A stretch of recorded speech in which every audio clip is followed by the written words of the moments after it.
Hola a todos. Pues hoy vamos a comenzar con el primer tema de literatura del programa de lengua española del cuarto de la ESO. Vamos a empezar con el tema de la literatura del 18 y con el tema de la literatura de la ilustración.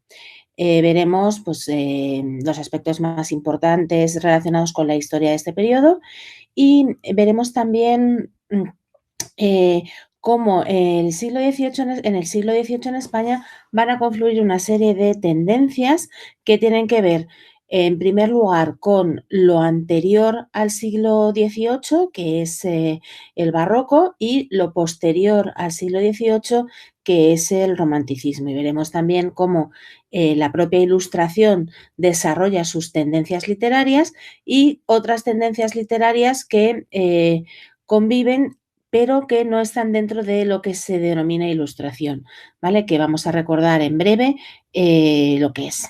Lo primero sobre lo que quiero llamar vuestra atención es el título del tema, que es la literatura del siglo XVIII. En muchos manuales de historia este tema lo llaman simplemente literatura de la ilustración, pero yo insisto en llamarlo en literatura del siglo XVIII porque, como os he dicho hace un minuto, conviven varias tendencias literarias y esas son las que aparecen debajo del título como subtítulo del tema. Posbarroquismo, neoclasicismo y prerromanticismo. Neoclasicismo lo podríamos asimilar a la tendencia literaria unida o vinculada a la ilustración y las otras, posbarroquismo y prerromanticismo, ya os he comentado que son las que están ligadas a los momentos tanto anteriores como posteriores al siglo XVIII.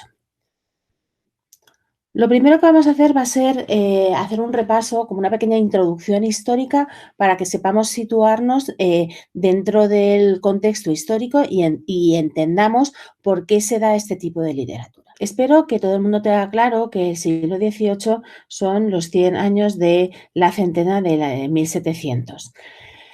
Bueno, pues si recordáis, el siglo XVIII es un siglo que es ni chicha ni limona. Le pasa lo mismo que al siglo XV, que está un poco entre dos épocas. Bueno, decir que el siglo XVIII no es ni chicha ni limona es un poco fuerte, porque realmente es un siglo muy importante. ¿Por qué? Porque a pesar de ser un momento de transición, es decir, un momento que no es exactamente edad moderna, pero tampoco es exactamente edad contemporánea, pero sí que supone sí que prepara los pasos para lo que va a ser después la edad contemporánea. Como dice aquí la presentación, es una transición hacia la modernidad. Es un siglo en donde surgen grandes transformaciones en todos los niveles. A nivel social, bueno, pues sabéis que el siglo XIX, perdón, el siglo XVIII termina con la Revolución Francesa. Sabéis también que existen cambios políticos importantes, ¿no? Todo lo que ocurre en Francia, como esos pasos a democracias o repúblicas, pues al final lo que van a provocar es que la sociedad cambie de mentalidad y todo esto, además, ese cambio de mentalidad, pues como cualquier época histórica, al final el cambio de mentalidad se va a reflejar en las producciones artísticas y en las producciones literarias. Bueno, antes de continuar, vamos a hacer un pequeño repaso histórico por algunos de los acontecimientos más importantes y que de alguna manera van a determinar el desarrollo cultural y el desarrollo literario que es del que nosotros nos vamos a ocupar. Bueno, lo primero que tenemos que tener en cuenta es que el siglo XVIII en general en toda Europa es un siglo de hegemonía e influencia francesa. No significa que sea una hegemonía a nivel político, que también, pero fundamentalmente es una hegemonía a nivel cultural. En España, además, si recordáis,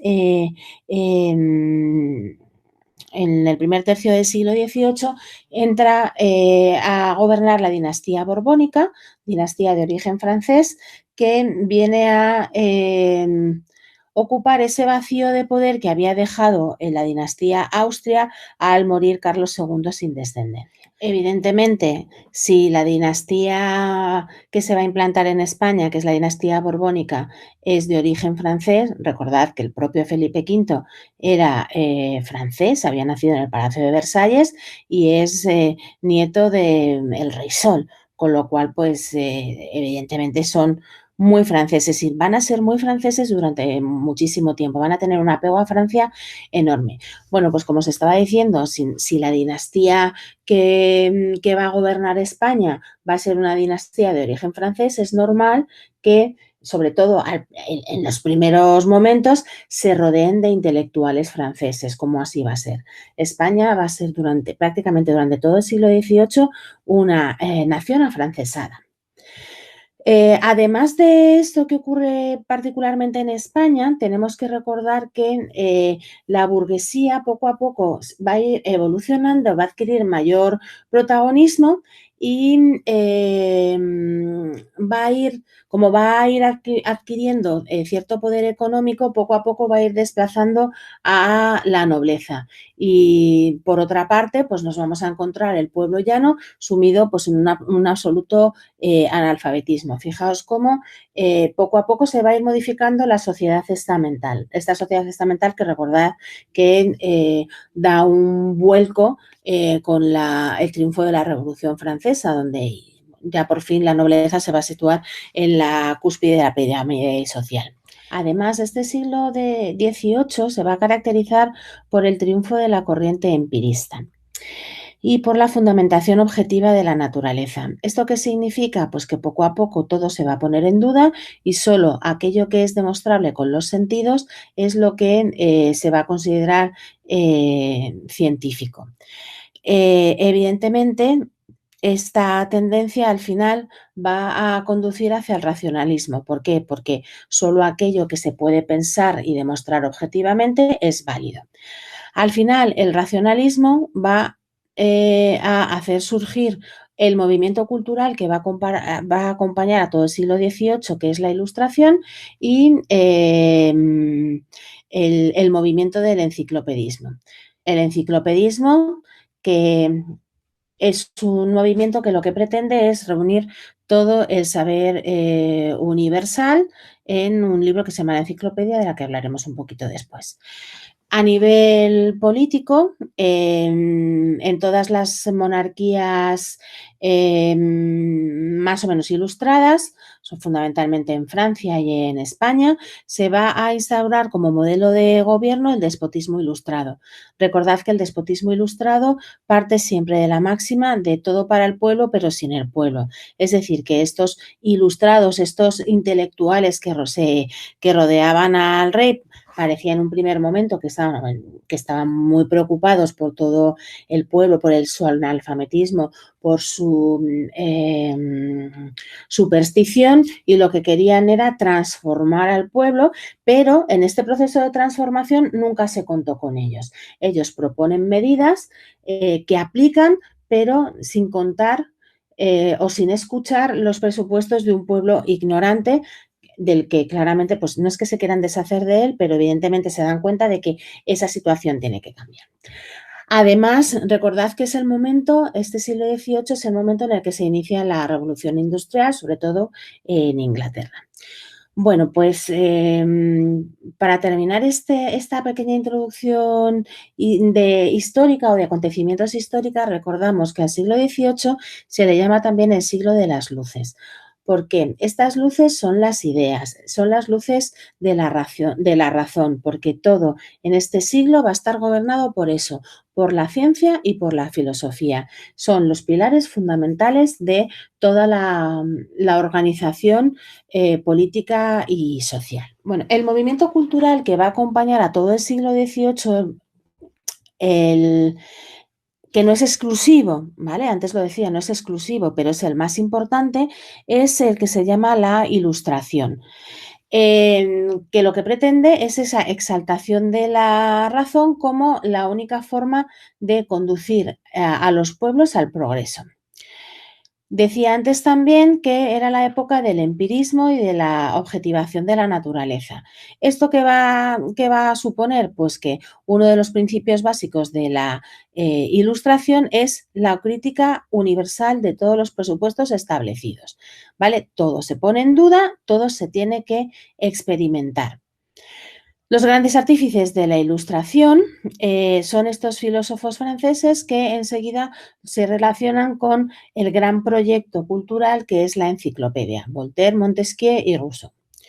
Decía eso, que el gran símbolo intelectual de la Ilustración es la enciclopedia de 1751, que era un libro que pretendía recoger todos los saberes de la época.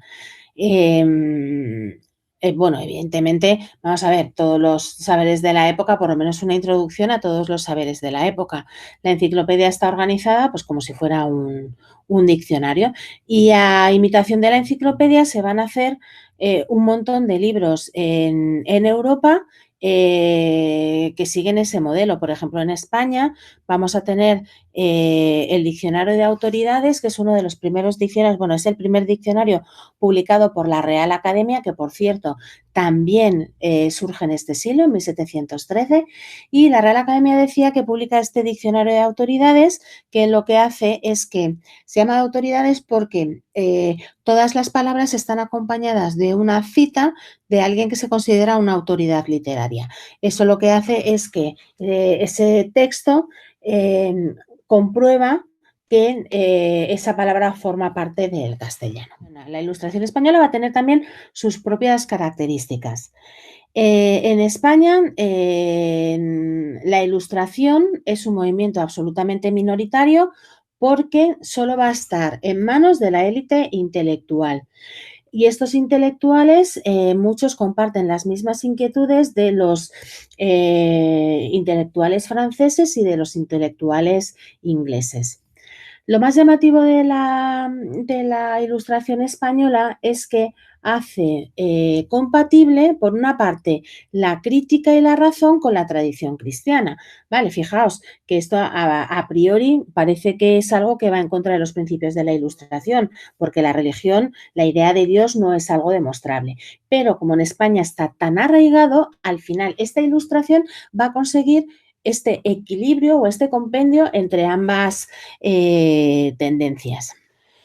Los ilustrados españoles, evidentemente, van a trabajar pues como funcionan todos los ilustrados en todas las naciones europeas.